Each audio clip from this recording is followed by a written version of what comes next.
വാ. ഇതേതാ അടുത്ത കുരിശ്? മാത്രല്ലേ ഇവർക്ക് വീട് ആര് പറഞ്ഞു കൊടുത്തു? നമ്മളെ കാണണ്ട. വീട്ടിൽ കയറി കഥ അടയ്ക്കാം. ഇവര് പള്ളിയിൽ പോട്ടെ. അകത്ത് കയറരുത്. എന്താ പ്രശ്നം? വീട്ടിൽ അന്ന വീട്ടി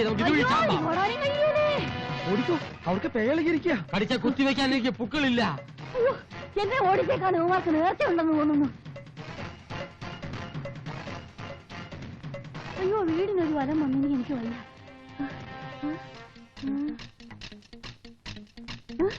ഓ, ഇനി എനിക്ക് കഴിയേല. റോമാനത് അങ്ങോട്ട് ഓടിപ്പോയോ? എന്തേശോ.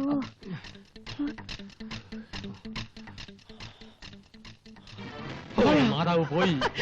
ആ തള്ളപ്പിശേഷം അവിടുന്ന്. അയ്യോ, നിങ്ങളെ പിടിച്ച് പോലീസിലേൽപ്പിക്കാൻ വന്നതല്ല ഞാൻ. പിന്നെ എന്തിനാ പേപ്പറ്റിയിട്ട് ഓടിക്കുന്നതല്ല ഞങ്ങളെ ഓടിച്ചത്? ഞാൻ ഓടിച്ചതല്ലല്ലോ, ഓടിയതല്ലേ. എനിക്ക് നിങ്ങളോടൊരു അത്യാവശ്യ കാര്യം പറയാനുണ്ട്. നമുക്ക് അകത്തിരുന്ന് സംസാരിക്കാം. ഞങ്ങളുടെ വീടല്ല, ഞങ്ങളുടെ സബർജില്ലി പറിക്കാൻ വന്നതാ. എന്നാ ശരി, അങ്ങനാട്ടെ.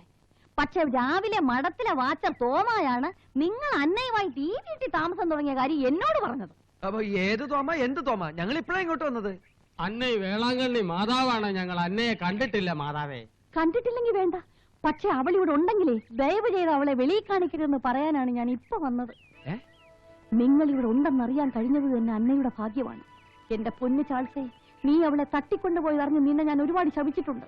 പോലീസിനെ വിട്ട് നിന്നെ പിടിപ്പിക്കാൻ വരെ ഞാൻ ആവുന്നത്ര ശ്രമിച്ചിട്ടുമുണ്ട്. പക്ഷെ ഇപ്പൊ ഞാൻ നിന്റെ കാല് പിടിക്കുക. എന്റെ അന്നെ നീ രക്ഷിക്കണേ. മദർ എന്തൊക്കെയാ പറയുന്നത്? എനിക്കൊന്നും മനസ്സിലാവുന്നില്ല. എന്നാ എനിക്കൊന്ന് മനസ്സിലായി. ഈ മാതാവ് പോലീസിനെ ചട്ടം കെട്ടിയിട്ടാണ് വരുന്നത്.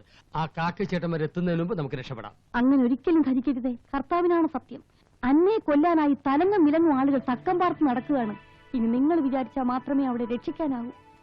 അന്നയെ കുറിച്ചും അന്നയുടെ ഫാമിലിയെ കുറിച്ചുള്ള എല്ലാ വിവരങ്ങളും മദറിന് അറിയാമോ? അറിയാം. അന്നയുടെ അപ്പച്ചൻ സെബാസ്റ്റ്യൻ എന്റെ ഒരു അകന്ന ബന്ധുവായിരുന്നു. അന്നയുടെ 4ാം പിറന്നാളിനാണ് സെബാസ്റ്റ്യനെ ഞാൻ അവസാനമായി കാണുന്നത്. സമ്പത്തും സമൃദ്ധിയും മാത്രമല്ല, സ്നേഹവും സന്തോഷവും നിറഞ്ഞതായിരുന്നു ആ കുടുംബം. പക്ഷേ വിധി വളരെ പെട്ടെന്നായിരുന്നു എന്റെ മേരിക്കുട്ടിയെ വേട്ടയാടിയത്. ഒരു കാർ ആക്സിഡന്റിൽ അതുകാരണമായി സെബാസ്റ്റ്യൻ കൊല്ലപ്പെട്ടു. കോടിക്കണക്കിന് രൂപയുടെ സ്വത്തുണ്ടായിരുന്നെങ്കിലും മേരിക്കുട്ടിയുടെ ജീവിതം അന്നു മുതൽ കണ്ണീരിൽ കുതിർന്നതായിരുന്നു. ഇൻകം ടാക്സിന്റെ സ്റ്റേറ്റ്മെന്റാ ഒപ്പിട്ടെന്നാ ഇന്ന് തന്നെ കൊടുക്കാമായിരുന്നു. അന്നമോളിങ് വന്നേ.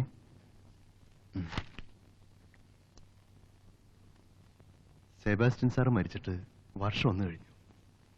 ഇതിനിടയിൽ ഒരു പ്രാവശ്യം പോലും മേരിക്കുട്ടി ഫാക്ടറിയിലോട്ട് വന്നിട്ടില്ല. ഇങ്ങനെ പോയാൽ ശരിയാവില്ല. എല്ലാം മറക്കാൻ ശ്രമിക്കണം. കുറച്ചുകൂടെ ഉഷാറായില്ലെങ്കിൽ ബിസിനസ് ആകെ തകരാറിലാവും. സഹായിക്കാൻ മറ്റു ബന്ധുക്കളാരും ഇല്ലെന്ന കാര്യം മേരിക്കുട്ടി മറക്കരുത്. തൽക്കാലം വിൻസെന്റ് എന്നെല്ലാം നോക്കിയാൽ മതി.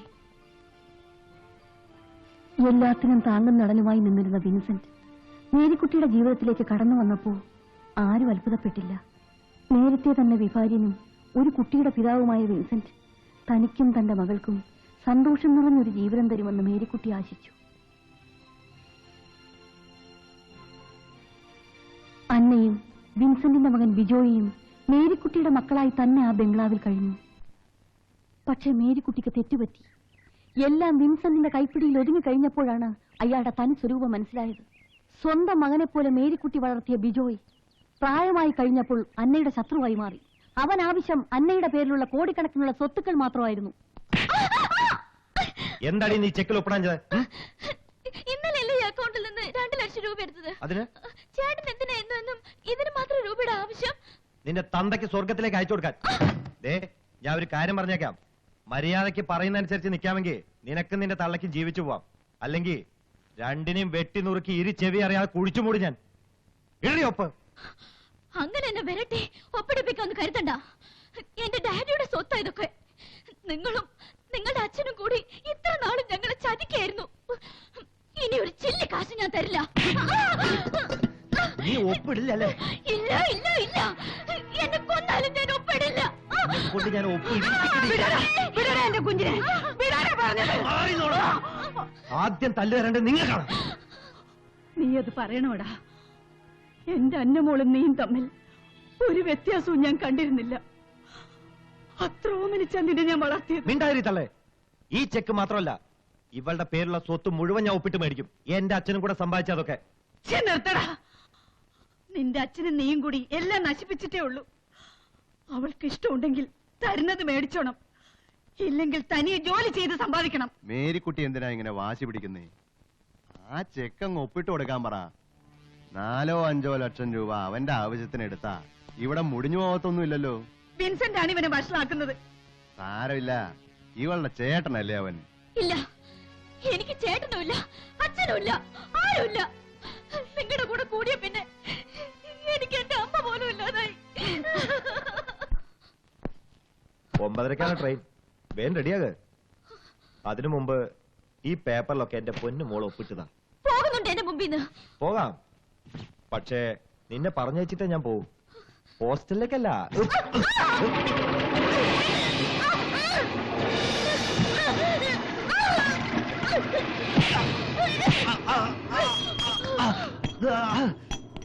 അങ്ങനെയാണ് അന്ന മഠത്തിലെത്തുന്നത്. ഈ കൊച്ചു പ്രായത്തിൽ അവൾ അനുഭവിച്ച താങ്ങാനാവാത്ത വേദന മുഴുവൻ കർത്താവിൽ അർപ്പിച്ച് ക്രിസ്തുവിന്റെ മണവാട്ടിയാവാൻ വന്നതാണ് അവൾ. അവൾ എവിടെയാണെന്ന് പറയാത്തതിന്റെ പേരിൽ വിൻസെന്റും ബിജോയും മേരിക്കുട്ടിയെ ക്രൂരമായി ഉപദ്രവിക്കുമായിരുന്നു. ആ സ്ത്രീ ഇന്നൊരു ജീവച്ഛവുമാണ്. പത്രത്തിൽ വന്ന ന്യൂസ് കണ്ട അന്നയെ കൊല്ലാൻ വേണ്ടി പുതിയ വേഷത്തിലെത്തിയിരിക്കുകയാണ് ബിജോയ്. അന്നയെ തട്ടിക്കൊണ്ടുപോയതിന്റെ പേരിൽ ഇതുവരെ ചാൾസിന്റെ ശത്രുവായിരുന്നു. എന്നാൽ ഇന്ന് എന്റെ അന്നയുടെയും മേരിക്കുട്ടിയുടെയും രക്ഷകനായി നീ നിൽക്കണം. നിൽക്കില്ലേ? അത് എനിക്ക് മാതാവേ, സത്യത്തിൽ അന്നയെ സ്നേഹിക്കുന്നു ഇവൻ അഭിനയിക്കായിരുന്നു. പാലാ പൗലോസിന്റെ മകൾ അന്നയെ പ്രേമിച്ച് മഠത്തിൽ നിന്നും പുറത്തിറക്കാൻ വന്നവനാണ് ഈ ചാൾസ്. ഇവൻ ആള് തെറ്റിപ്പോയതാ. നിങ്ങൾ എന്തൊക്കെയായി പറയുന്നേ? എനിക്കൊന്നും മനസ്സിലാകുന്നില്ല. മദർ ഞങ്ങളെ കുറിച്ചൊന്നും മനസ്സിലാക്കാതിരിക്കുന്ന നല്ല. അന്ന ഇന്നും പരിശുദ്ധയാ. അവളെ കൂട്ടിക്കൊണ്ടുപോയി രക്ഷിക്കാൻ മദറിനാവില്ലേ? എന്റെ കർത്താവെ, ഞാൻ എന്നായി കേൾക്കുന്നേ? ഇത്ര ഭാഗ്യദോഷിയാണ് ആ കുട്ടി.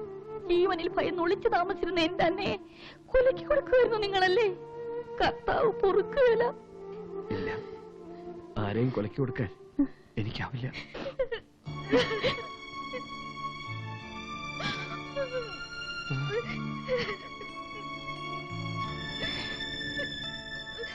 മാതാവ് വിഷമിക്കണ്ട, ദൈവം എന്തെങ്കിലും ഒരു വഴി കാണിച്ചു തരും.